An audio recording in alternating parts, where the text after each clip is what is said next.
Hey guys, it's Danny. Alrighty, today we're gonna talk about something related to yesterday's video, and this is moisture levels in the orchid pots. Now, part of this video was filmed yesterday as part of that discussion, but when I was editing it, the length was over 9,000. It was a bit too much, you guys. So I thought, well, I'm gonna make a separate video out of it and add to that idea. So first we'll start this video with what I filmed yesterday, what I was talking about yesterday, and we're also going to check the Ceramus moisture meters, see if anything changed since yesterday. So alrighty, this transition might be a little chopped. Mind you, it's because it was filmed yesterday as part of that discussion. Okay, so sphagnum moss, the dried version, not the green version, appears to me as a very popular medium with more advanced growers rather than beginners. And in all honesty, it's not the easiest medium to work with. Moss is great, in my opinion, but it retains a truckload of water. Also, it can compact, so if you're not careful how you arrange it and how to monitor in time, it can suffocate the roots just like that. So working with moss is not natively easy. It hasn't been easy for me, and until I figured it out, it took a little bit of trial and error. But in the end, I figured out how to work with it.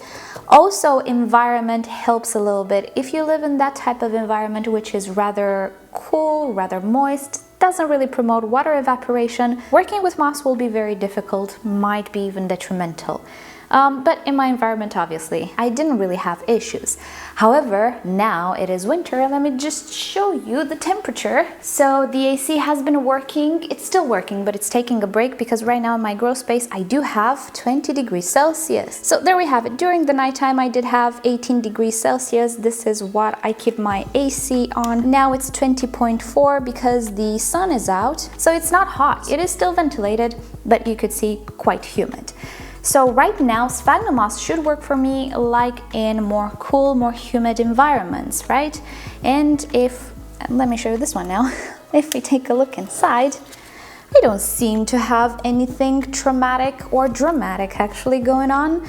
Moreover, let's look for some roots. Okay, so moreover, I do appear to have some roots growing and being quite healthy. On the top, new roots are being produced. Looks pretty okay. And I've had this setup for a little while now. So even in these circumstances with lower temperatures and higher humidity, moss actually performs pretty okay for me. It shines in the summer, I will be honest with you, but in the winter it's not bad.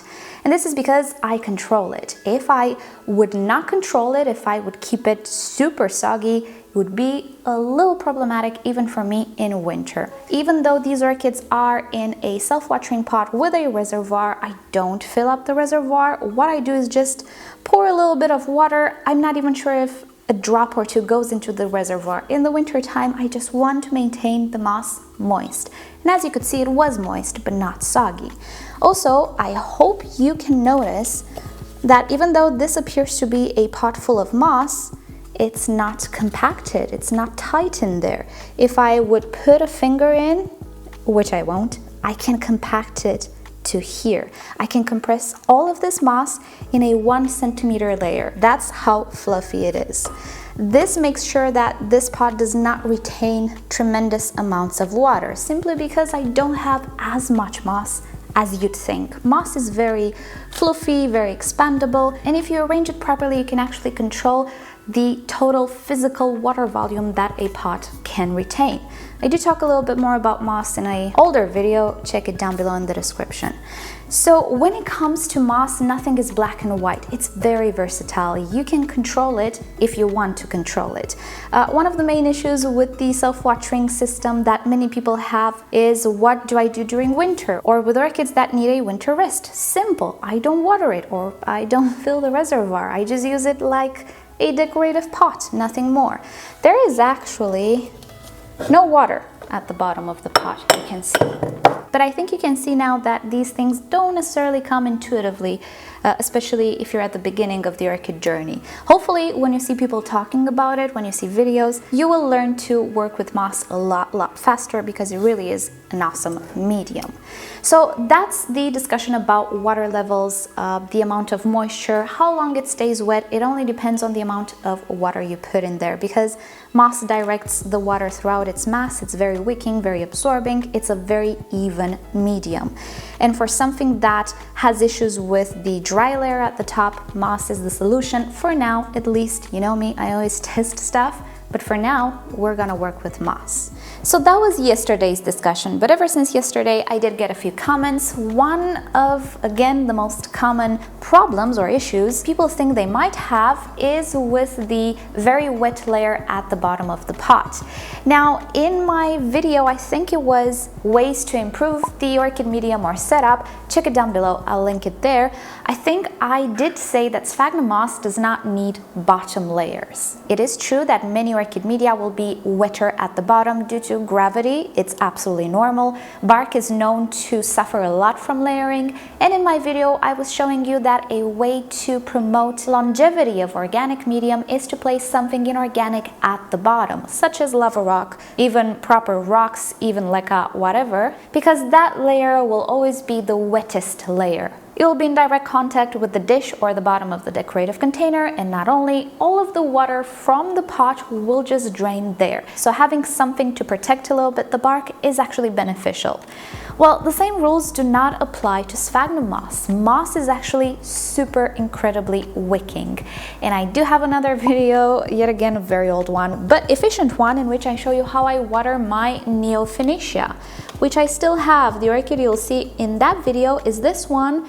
I even divided it because in the last giveaway I gave part of it to my viewer. Back then I had it in a kokedama very similar to the one that I have now, and the way I watered it, particularly in the colder months, was to just sink a little bit of the bottom of the pot in water, and hey presto, that was it.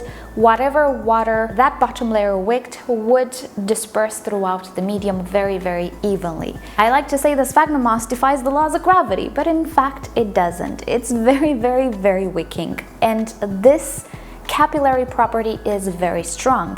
So in sphagnum moss, at the bottom of the pot, we will never have this super huge discrepancy between the top of the pot, which might be dry, and the bottom. So bottom layers don't make any sense with sphagnum moss, although I know it was a very common practice even with orchid experts, in which they would put styrofoam at the bottom of pots, and the sole medium was sphagnum moss. This is absolutely not needed. Sphagnum moss will always wick whatever falls in the tray. Whatever moisture it has will not fall to the bottom. The only logical explanation for a bottom layer with moss would be just to shorten the pot. Maybe we need more space for roots, but we don't want it to retain all that much water. Yes, this is a way to make the pot retain less water. Pretty much you're cutting the bottom of the pot if you do that. So yeah, if that's what you're after, obviously you can put a bottom layer for those purposes. But in the video I was saying, we were talking about catasetum orchids, which are the heaviest drinkers you will ever have in the summertime.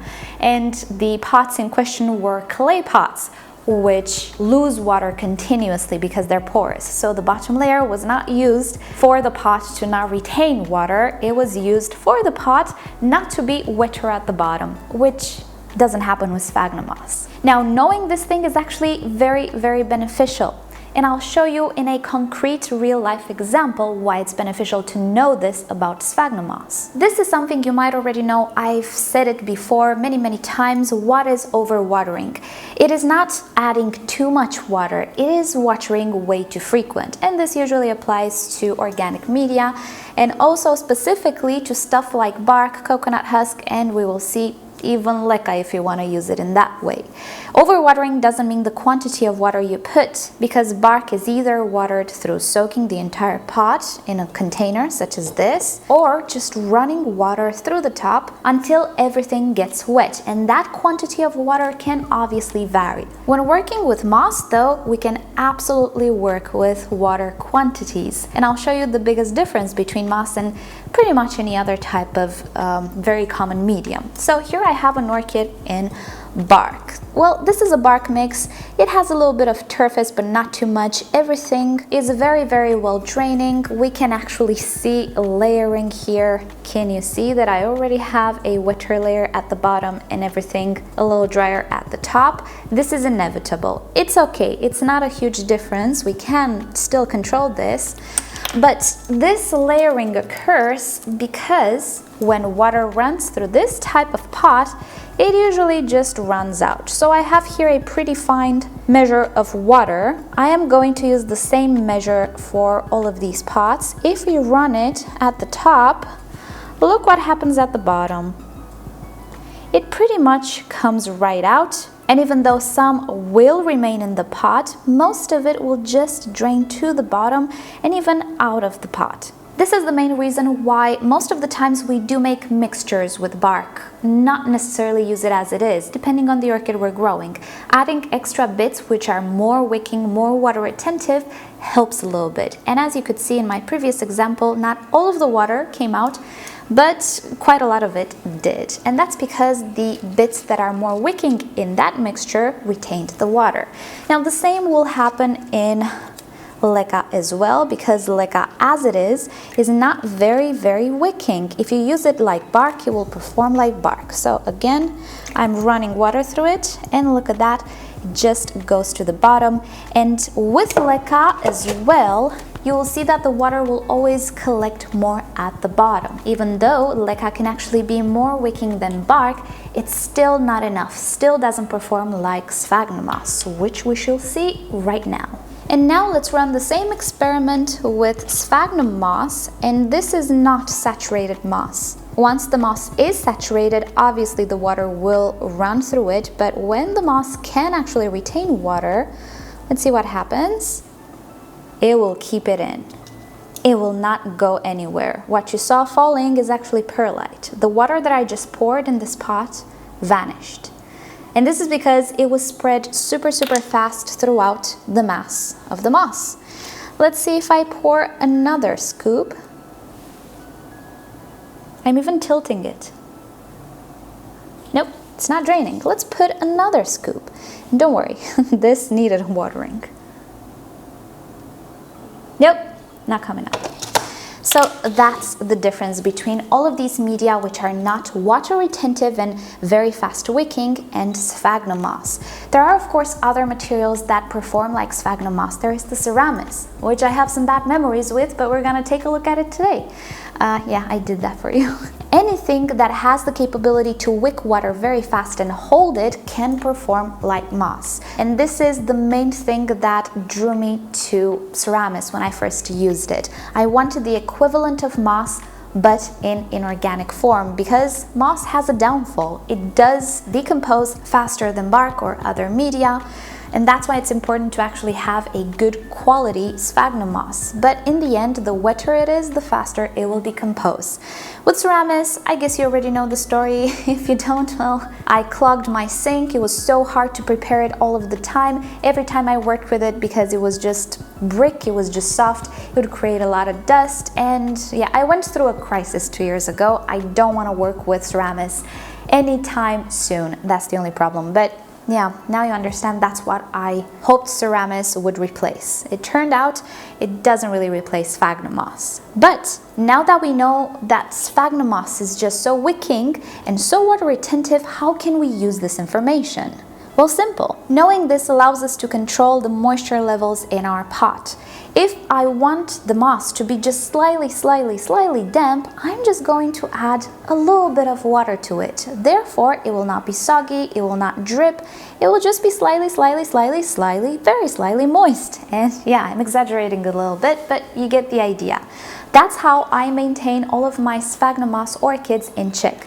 Yes, they are in self-watering, but just because they have a wick at the bottom of the pot doesn't mean I need to use it. Just because I do have a bigger decorative container doesn't mean I need to put water in it.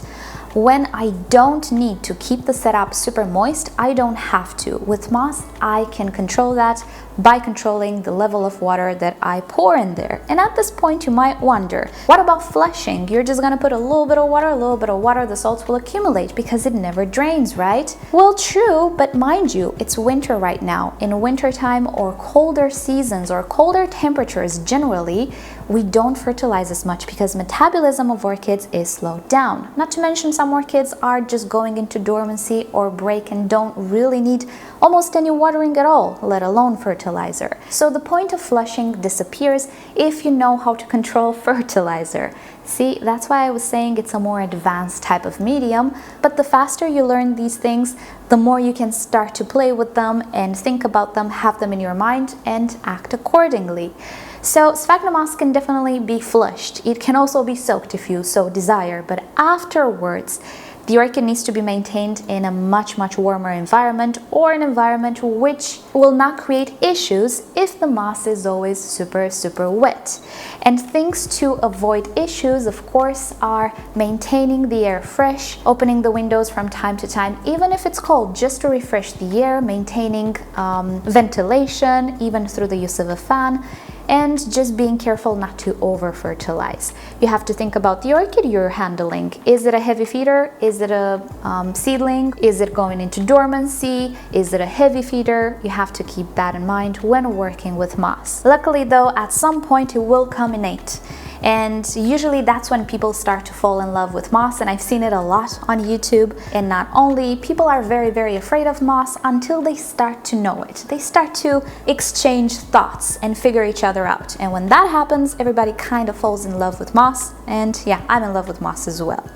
But speaking about moisture levels, let's just check the ceramic sticks, which have been sitting here for a while. Yesterday I showed you that the ceramic stick did not go completely blue, so I thought, well, maybe there isn't enough moisture, although it was. So I put it directly in water, and things didn't change all that much. I still have the blue color, yes, but it's very patchy.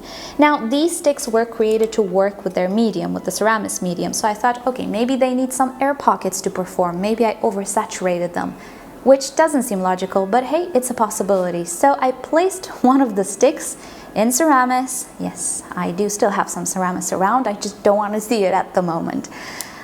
So as you can see, the second stick in ceramics again performed patchy. So I'm guessing that's how it should look like when it's wet. I was expecting everything to be blue, but if it's not, it's okay. You can still definitely see the blue on top of the red. It's just that the red doesn't really go away. So I would say that if you do want to try these things out, don't expect them to go completely blue, and when they become completely red, most probably stuff are dry. I will keep this like this. I will let this actually dry, the second stick, and see how fast it returns to red, and maybe talk about it in a different video. But yeah, this is how they look like. They're a little bit big, I have to say, for the tiny pots. For bigger pots, I think they're very useful if you have issues with knowing when to water plants and orchids. So with that said, I think it's time to end the discussion about sphagnum moss as media. Yeah, if only moss would not decompose so fast. I do want to address another thing. Hold up. Okay, I wanted to film this yesterday and I forgot. I almost forgot about it today as well. So my Neophoenicia was potted in this kokedama earlier this year. At first I had her in a clay pot.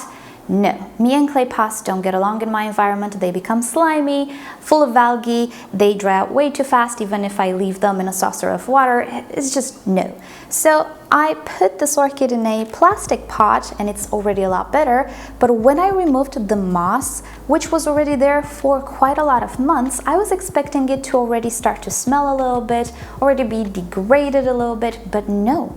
The moss looked fresh, smelled good, it was like nothing ever happened.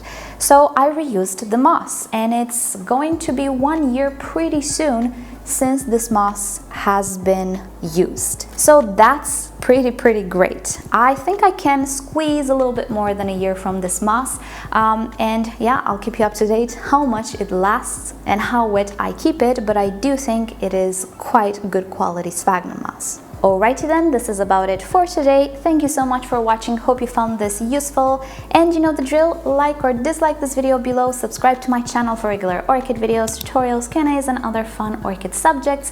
And if you'd like YouTube to notify you whenever I upload a new video, just turn on notifications for my channel.